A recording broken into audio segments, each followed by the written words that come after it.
Hi everyone, today we'll talk about how to fix or how to solve messages not sent in on Discord app.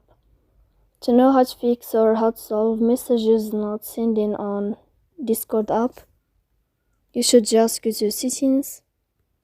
Here you can click on apps, default apps, app settings. Then this list you will enter to the window or to the app of Discord.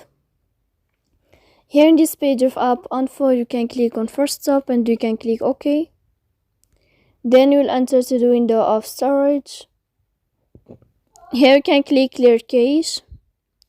Don't click clear data because that can cause you errors in your app. In the end, you can go to Play Store. You can uninstall your app and you can install it again to fix that problem.